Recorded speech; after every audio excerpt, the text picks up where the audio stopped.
कामिल bag. आप देख रहे हैं सिटी बुलेटिन न्यूज़। पेश हैं आज के प्रमुख समाचार। सीओ अयोध्या के निर्देशन में आज विशेष चेकिंग अभियान चलाया गया। अयोध्या के श्री राम अस्पताल के सामने दो पहिया मोटरसाइकिलों की आज पुलिस ने चेकिंग की और सीओ अयोध्या द्वारा लोगों को जागरूक किया गया कि गाड़ी चलाते समय हेलमेट का प्रयोग करें और कार चलाते समय सीट बेल्ट जरूर धारण करें। बता दें कि पुलिस विशेष अभियान चला रही है, लेकिन बावजूद इसके शहर में लोग हैं कि वो समझने को तैयार नहीं है। दुकानें आगे बढ़ाकर लगाने का सिलसिला अभी भी जारी है। सड़क पर ही वाहन पार्क करने का भी सिलसिला जारी है। तस्वीरें देखें चौक बाजार रोड की, पुरानी सब्जी मंडी रोड की और चौक के ही विभिन्न इलाकों की तस्वीरें हम आपको दिखाएंगे, जहां पर पैदल चलना मुश्किल है। यहीं पर अभियान पुलिस बराबर चला रही थी, शाम को पैदल गश्त कर रही थी, लेकिन ये तस्वीरें आप देखें आपको लगेगा कि जैसे अभियान कोई चला ही नहीं, किसी को कोई खौफ ही नहीं है। सड़क के ऊपर ही वाहन पार्क करना, दुकानें सड़क पर ही लगाना, ये अब फिर से शुरू हो गया है। इन तस्वीरों में अगर आप देखें तो पैदल चलने का रास्ता महज 4 फुट से भी कम बचा हुआ है और इसी से होकर लोग गलियों में जा रहे हैं और आ रहे हैं। एसएसपी मुनिराज जी आए तो उन्होंने शहर की यातायात व्यवस्था को दुरुस्त करने के लिए मार्ग जाम की समस्या से लोगों को निजात दिलाने के लिए जो कवायद शुरू की थी, वो कवायद शायद लोग उसको समझ नहीं रहे हैं और यही वजह है कि प्रतिदिन पुलिस चेक कर रही है, रोज चालान हो रहे हैं, लोग हिदायत को मान नहीं रहे हैं और स्थिति ये है कि इसी तरह की तस्वीरें हमें रोज दिखाने के लिए विवश होना पड़ रहा है।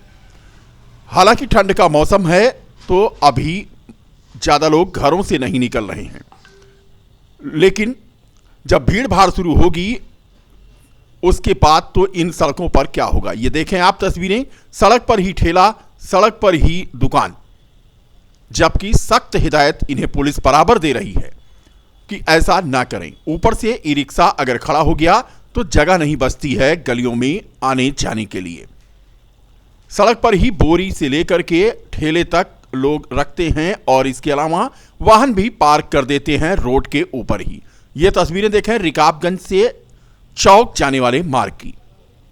इस पर भी प्रतिदिन पुलिस हिदायत देती है कि वाहन को सड़क पर पार्क ना किया जाए, ठेले सड़क पर ना लगाए जाएं, लेकिन इसके बावजूद दर्जनों की संख्या में ठेले यहां पर लगे हुए नजर आएंगे आपको और जब पुलिस आएगी तो ये अपने ठेले को थोड़ी देर के लिए गली कूचों में ले जाएंगे, लेकिन उसके बाद जैसे ही पुलिस चली जाएगी ये फिर से सड़क पर आ जाएंगे। लाइन से आप देखें सड़क पर अतिक्रमण, दुकानें बढ़ाकर लगाने का सिलसिला बदस्तूर जारी है। सड़क बचती ही कितनी है, अगर ऐसे में कोई वाहन यहां निकले तो शायद उसे पार होना मुश्किल हो जाएगा।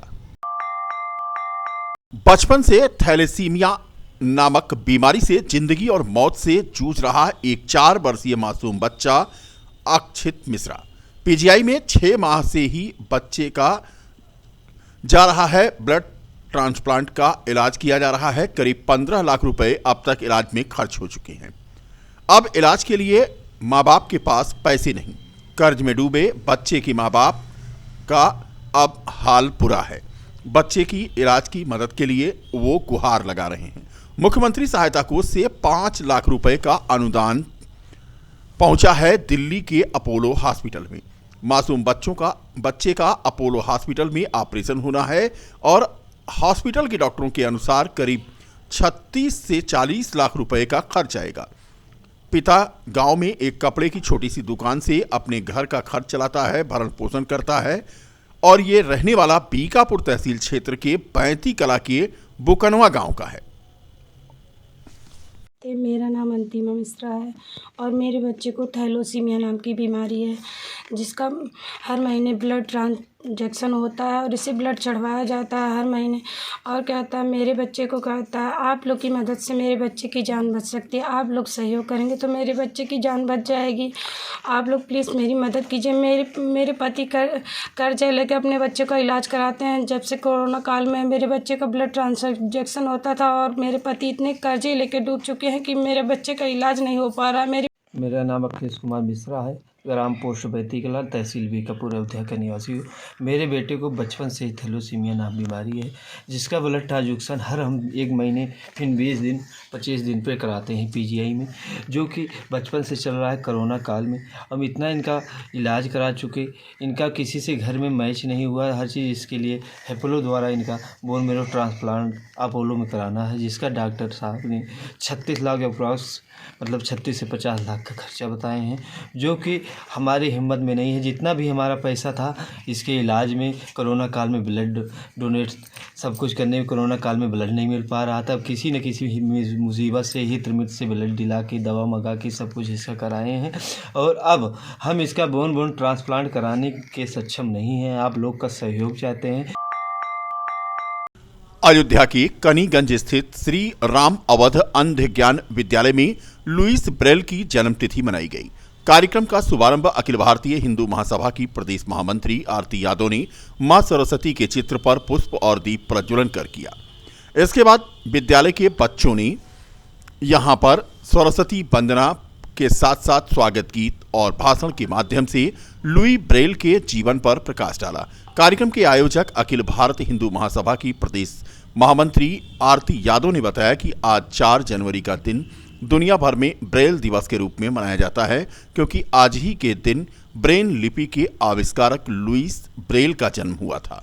हर साल 4 जनवरी का दिन दुनिया भर में ब्रेल दिवस के रूप में मनाया जाता है। नेत्रहीन लोगों के लिए यह दिन बेहद खास होता है, क्योंकि आज ही के दिन नेत्रहीनों की जिंदगी में रोशनी भरने वाले लुईस ब्रेल का जन्म हुआ था।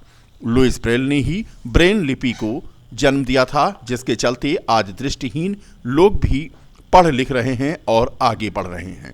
कार्यक्रम में उपस्थित डॉक्टर कल्पना कुशवाहा ने इस बारे में विस्तार से जानकारी दी। में लुईस ब्रेल अंध दिवस मनाया जा रहा है, वैसे ही हमारी संस्था में भी आज ये हर वर्ष की तरह ये भव्य कार्यक्रम मनाया जाता है, और हमारे लिए बहुत सौभाग्य की बात है कि हमारे बीच आए हुए अतिथि का सबका हम स्वागत अभिनंदन करते हैं और आभार व्यक्त करते हैं कि इतने अपने कीमती समय को निकाल कर हमारे इन बच्चों के बीच में उपस्थित होते हैं। तो हर वर्ष जैसे आज दिवस के रूप में मनाया जाता है, और ये है कि मतलब जैसे कि ये जो अंध दिवस मनाया जाता है, तो लुईस जी अपने 15 वर्ष की अवस्था में उनकी आंखें चली गई थी, और उन्होंने एक बहुत अच्छा कार्य किया कि मतलब नेत्रहीन बच्चों के लिए अपनी लिपि, जो ये लिपि कहा जाता है ब्रेल लिपि का आविष्कार करके इस शिक्षा बच्चों को ग्रहण करवाए। और आज हर पूरे विश्व में, भारतवर्ष में आज दिवस मनाया जा रहा है, और वो ब्रेल लिपि के द्वारा नेत्रहीन बच्चों को शिक्षा दी जा रही है। अखिल भारत हिंदू महासभा की प्रदेश महासचिव पद कार्यरत हूँ, आरती यादव।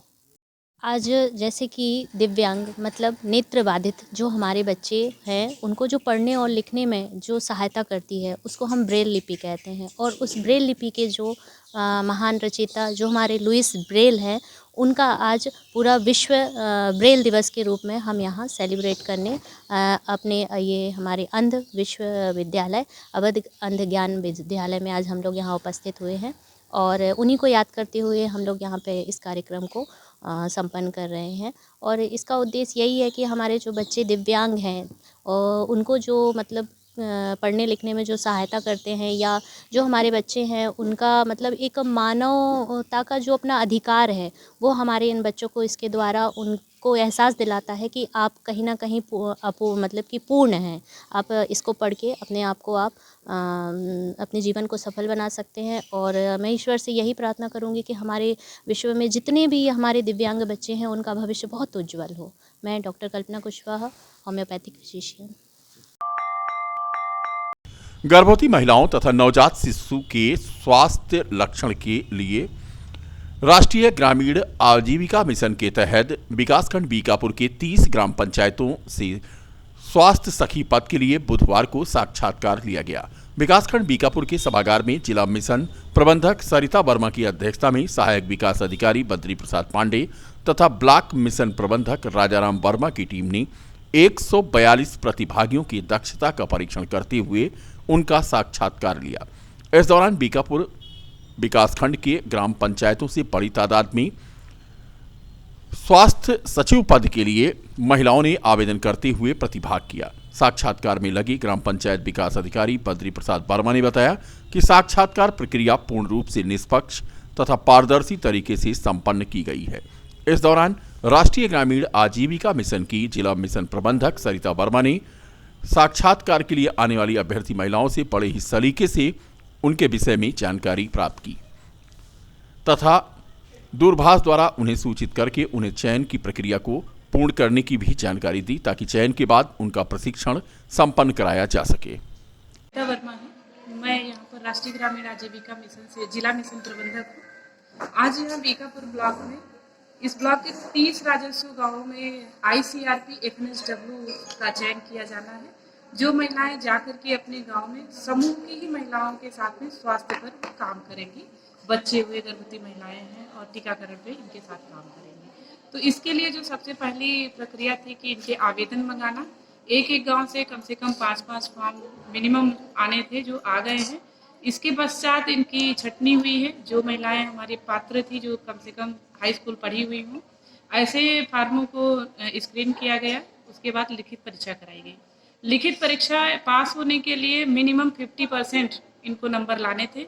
जो महिलाएं 50% नंबर पाई हैं लिखित परीक्षा में, उनको साक्षात्कार के लिए अग्रिम सीढ़ी पे इनको लाया गया, जो अभी ये साक्षात्कार हो रहा है।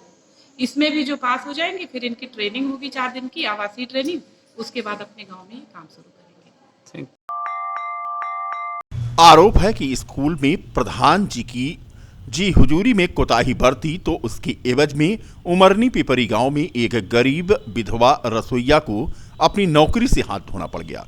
मामला बीकापुर विकासखंड के उमरनी पिपरी गांव से संबंधित है, जहां पर स्कूल में खाना बनाने के लिए सेवा दे रही निर्मला पत्नी स्वर्गीय लल्लन को खाना बनाने के अलावा अन्य काम करने से इनकार करना भारी पड़ गया।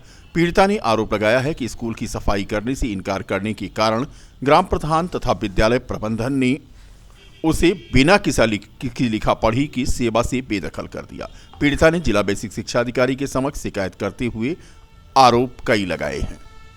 खाना बनाने जाती थी तो उन्होंने कहा था कि झाड़ू लगाइए, तो हमने साफ इनकार कर दिया। तो उन्होंने कहा कि जब झाड़ू नहीं लगाओगी तो आप यहाँ पर से निकल जाइए, भाग जाइए। तो 2 बार गई थी झाड़ू लगा, मतलब कमरा में मैंने कही थी कि मैं झाड़ू लगाऊंगी और खाना भी बनाऊंगी, तो कहे नहीं, हम मैंने रख लिए हैं, आपकी ज़रूरत नहीं है, आप चले जाएंगे। सफाई में सफाई करनी है। राम मंदिर निर्माण समिति की सर्किट हाउस में बैठक संपन्न हुई। यह बैठक निर्माण समिति के चेयरमैन नृपेंद्र मिश्रा की अध्यक्षता में चली। बैठक में श्री राम जन्मभूमि तीर्थ क्षेत्र के ट्रस्ट के महासचिव चंपत राय, कोषाध्यक्ष गोविंद देवगिरी महाराज और अन्य सदस्यों के साथ साथ L&T और टाटा कंसल्टेंसी के इंजीनियर मौजूद रहे। सर्किट हाउस में बैठक संपन्न होने के बाद ट्रस्ट के महासचिव चंपत राय ने बताया कि राम मंदिर निर्माण की प्रगति पर चर्चा हुई। भगवान श्री रामलला का प्राण प्रतिष्ठा विग्रह किस पत्थर का बने, उस पर भी चर्चा हुई। ट्रस्ट के कोषाध्यक्ष गोविंद देवगिरी ने बताया कि इस बैठक में उड़ीसा, कर्नाटक और महाराष्ट्र से मूर्तिकला के 3 विशेषज्ञ आमंत्रित किए गए, जो कि रामलला के स्वरूप और रंग रूप के साथ अन्य विषय पर चर्चा करेंगे। उन्होंने कहा कि बैठक में विशेषज्ञों की कमेटी बनाई जाएगी। वहीं उन्होंने कहा कि संस्था की मंशा है कि रामलला का विग्रह सर्वमान्य और उत्तम हो, इसके साथ श्रद्धालु उनसे श्रद्धा के साथ जुड़ सकें। महाराष्ट्र से 3 अत्यंत श्रेष्ठ विशेषज्ञ जो मूर्ति कला के हैं, वे इस समय यहाँ पर आहूत थे और भगवान रामलला का स्वरूप किस प्रकार का होना चाहिए, किस ऊंचाई की वो प्रतिमा बननी चाहिए और कैसे कैसे उसके सारे रंग रूप फीचर्स कैसे होने चाहिए, इन बातों की चर्चा हम लोगों की चली है। ये चर्चा अभी प्रवाह में है, निश्चित कुछ भी नहीं हुआ है, लेकिन हम चाहते ये हैं कि वह सर्वमान्य हो